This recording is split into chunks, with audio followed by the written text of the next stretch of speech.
Qani bismillahirrohmanirrohim. Ha, ketdik-a. Makkam jo'g'ilari aytdi. Okay, sayrga chiqdim nima? Mana bunaqa aylanib yuribman.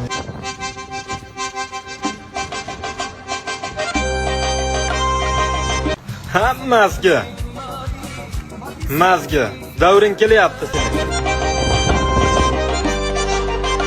Qaramang, nima deb o'ylayapsiz? Kim deb o'ylayapsiz meni? Bunaqa shashlik pishirib, oilalarni chaqirib, birga yig'ilib o'tirishdan maqsad u ovqat emas, oqibat. Mana jo'ralarimiz bilan biza yeb-ichak qilyapmiz. Suv kabi bo'l, do'stim, suv kabi. Burus. Shu joyga kelib, Abdulloh domlaning ma'ruzalari esimga keldi. Sizlarga gaplashmoqchiman.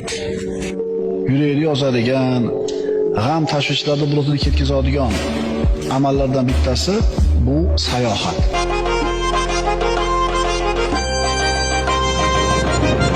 Do'st o'ziga tortuvchi bo'ladi. Do'st erishituvchi bo'ladi. Baqiroq odamlar bilan ulfat bo'lsa, siz ham baqiroq bo'lib qolasiz. Endi qarang birodar, atrofingizda shunaqa siz u bilan o'tirsangiz, qalbingiz taskin topadigan ulfatlardan nechta bor? O'zi umuman bormi bunaqa odam?